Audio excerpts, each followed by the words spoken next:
Hello and welcome to Backstage Buzz at the MAC, where you get the inside story on the art scene right from the directors and creators of the shows, along with events hosted at the MAC. I'm Diana Martinez, and I have some really talented and exciting guests from the Chicago theater, music, and dance scene. We'll be talking to Michael McStraw, Executive Director of Giordano's Dance Chicago.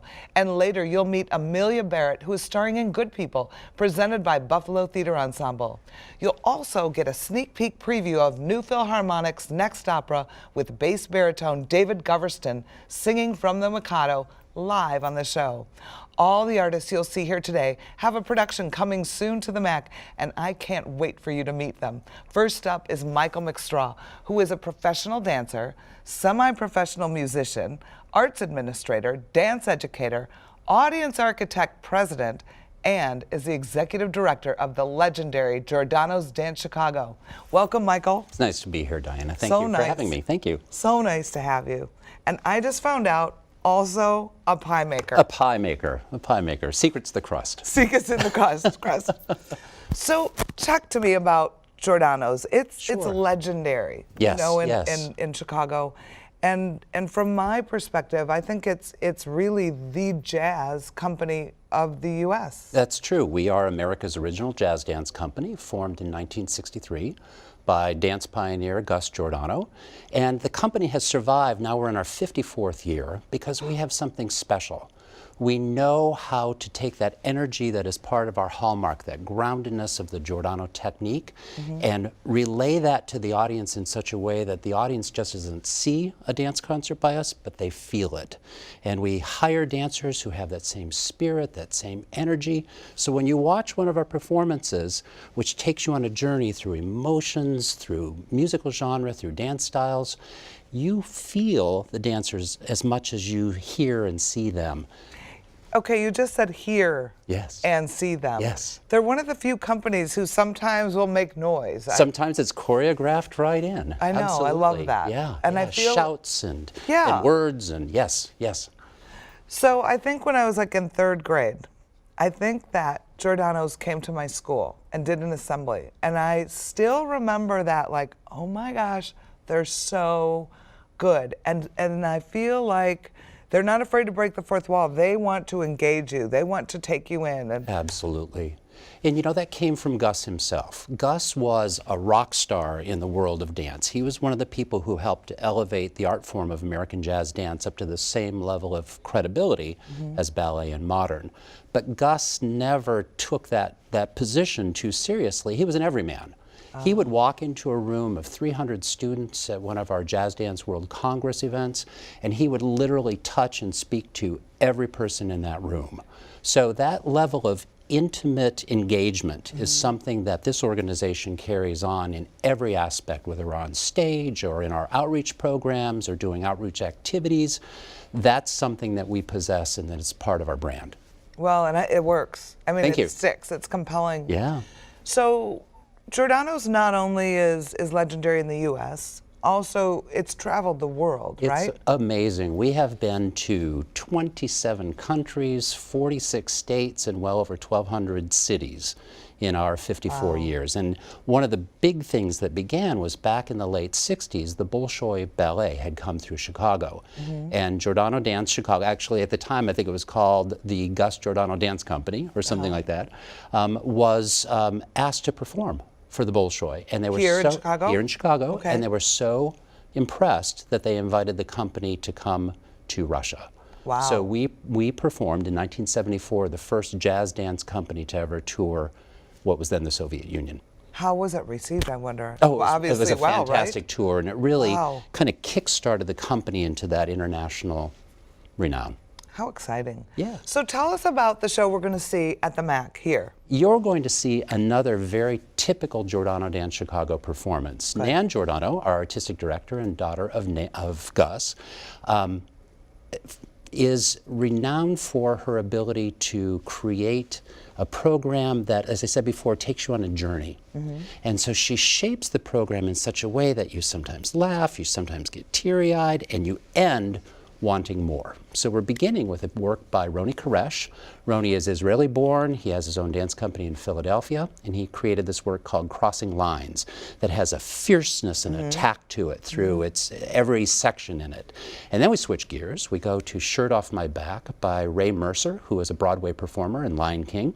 And it's that quality that we all possess of wanting to give to the people we love so much that we literally give the shirt off of our back. Oh. In the second half of the program, we start off with the reconstruction of a work by Frank Chavez, a former artistic director of River North Dance Chicago. It's called Grusin Suite, music by Dave Grusin, the film and jazz composer. And it's a jazzy, high-spirited piece.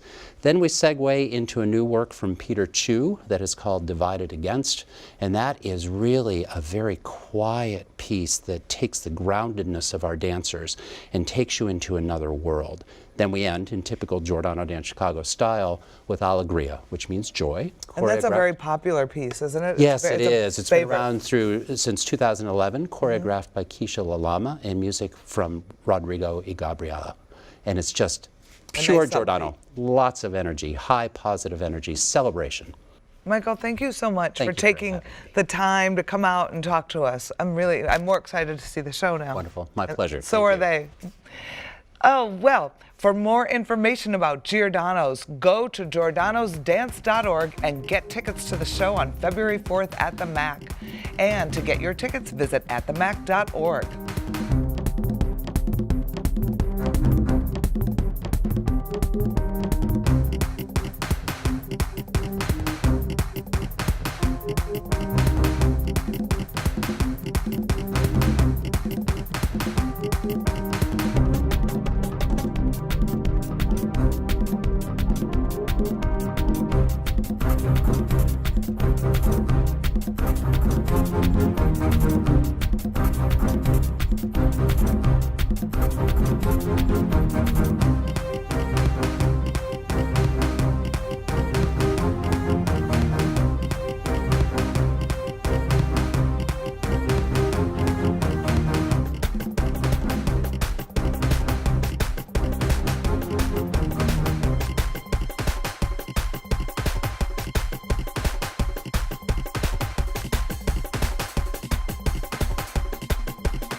Opening on January 21st, the Cleve Carney Gallery is proud to present Darklight, an art installation by Nadia Hironoka and Matthew Sweeb. At the heart of the exhibition is an original film, Writing History with Lighting, a single-screen work composed of various altered and looped scenes from D.W. Griffith's controversial 1915 film, Birth of a Nation. It's projected onto the interior structure of Baltimore's abandoned Parkway Theater, spilling across architectural details, theater seats, and discarded objects from the building's past, and juxtaposed against the protests against the death of Freddie Gray, who died while in Baltimore police custody.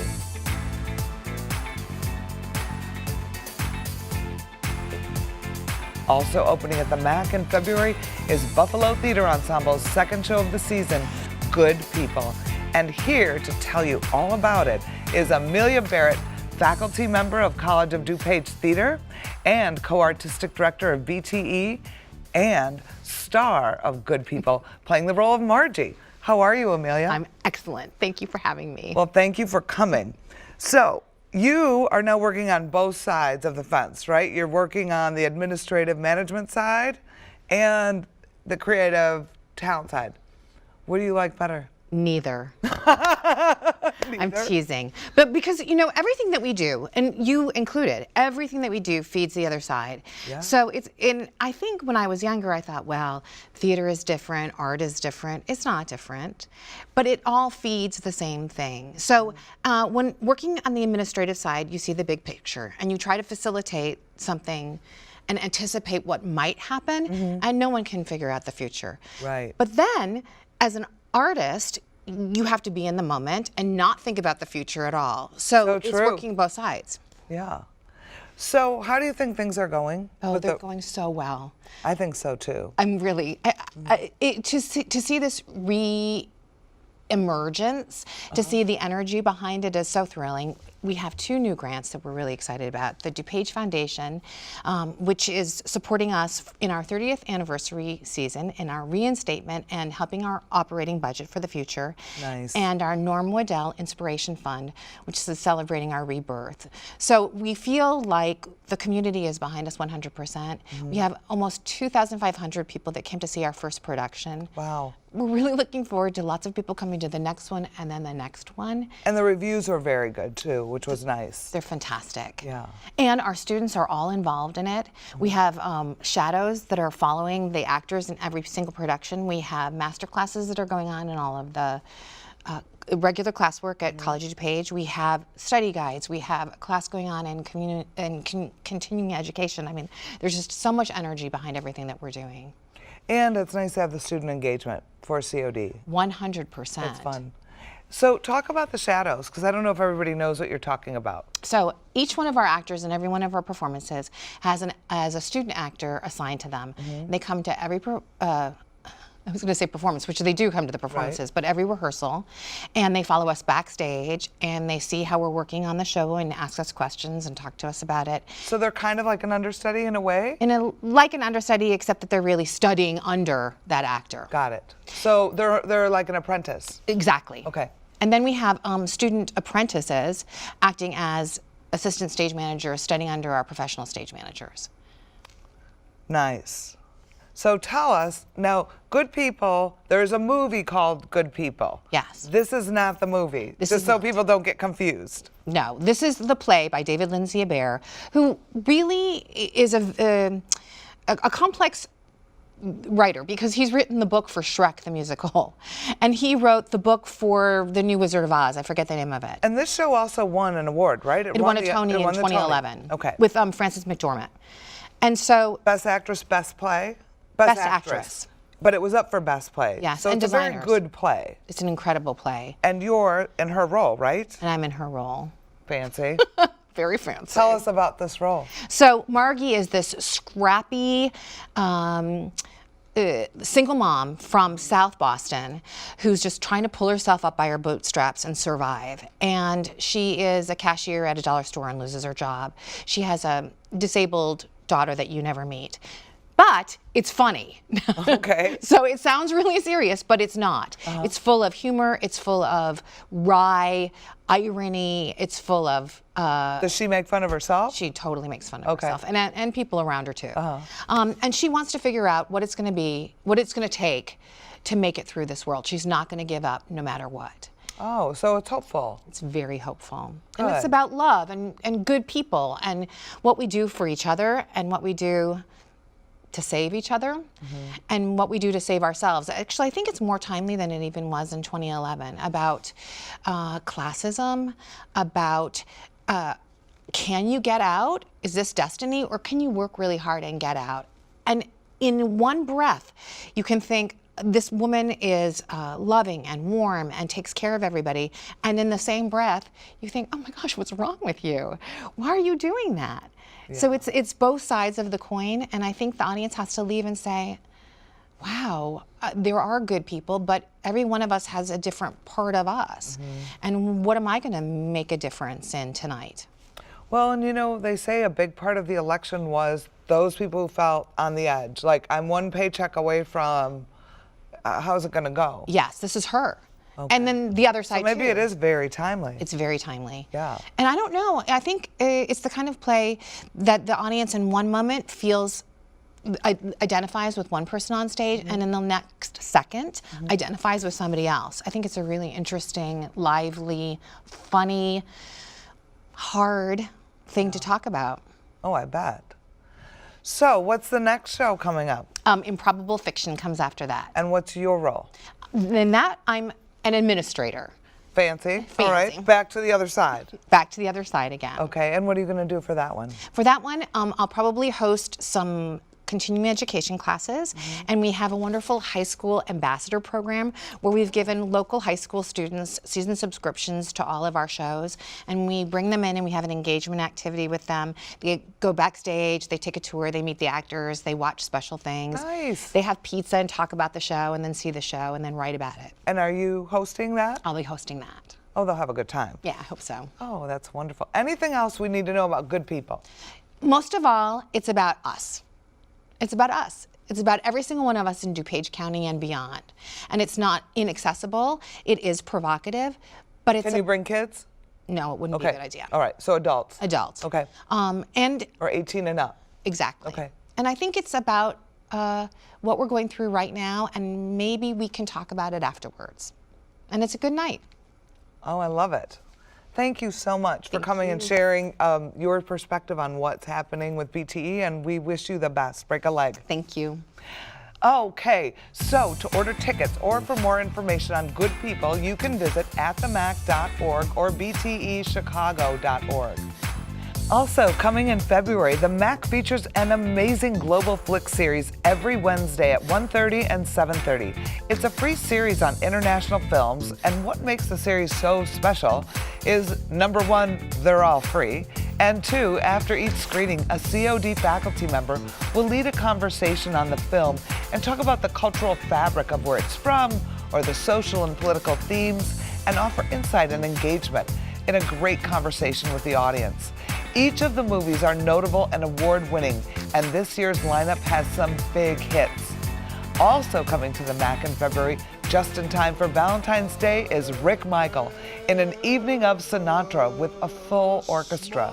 Rick was here a couple of years ago, and we had so many requests to bring him back that we did it.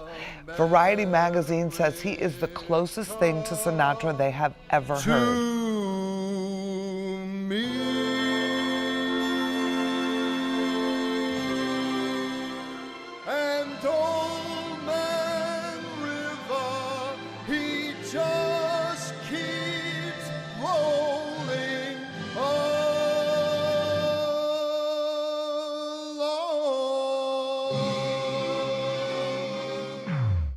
Also coming to the MAC on Sunday, February 12th, is The Five Irish Tenors, direct from Dublin. Then, on the 25th of February, NPR humorist and host Ira Glass will come to the MAC in his all-new show, The 7 Things I've Learned. And on Saturday, March 4th, illusionist and comedian Mike Super is back with an all-new show. You may remember him from America's Got Talent. He puts on one of the most entertaining shows that is perfect for everyone of all ages. And now, our last guest brings us full circle to the musical portion of our show.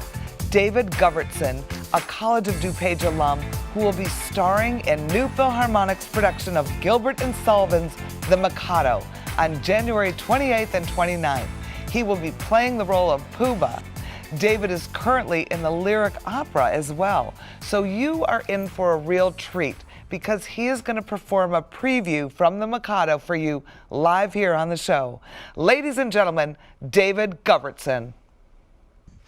Well, thank you, Diana. So I'm going to sing a little song from the Mikado. My character's name is Puba. He's a very self-important person. He's very proud of all of the titles that he has achieved for himself. And he currently has the duty of telling our poor tenor, who's in love with the soprano, that the soprano is actually going to be married to somebody else. One of the comic characters named Coco, who has the title of the Lord High Executioner of the town. He's the most important person in the town. And so Puba now has to tell this poor tenor that, well, unfortunately, the girl you love is promised to someone else. So this is part of Puba's song. It's a hopeless case, as you may see, and in your place away I'd flee. But don't blame me, I'm sorry to be of your pleasure a diminutioner. They'll vow their pact extremely soon. In point of fact, this afternoon, her honeymoon to that buffoon at 7 commences, so you shun her. And the brass will crash, and the trumpets bray, and they'll cut a dash on their wedding day. She'll toddle away as all other with the Lord High Executioner.